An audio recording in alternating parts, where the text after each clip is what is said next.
Hello, this is the problem I'm having with the GE Spacemaker of some unknown origin. The handle broke off, and this is the remnants of that handle. The normal screws that you see in the videos all the time go through here, but there seems to be an extra screw here, and the extra screw that would normally be here. The extra screw goes here.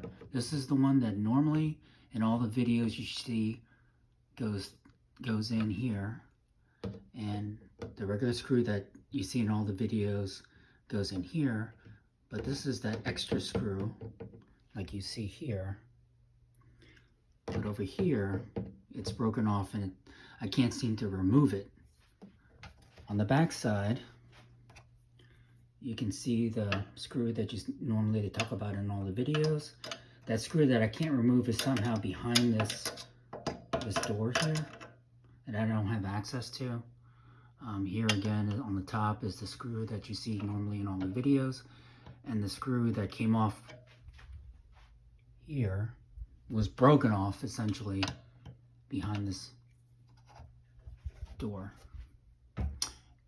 Any ideas on how to remove this would be greatly appreciated. Thank you.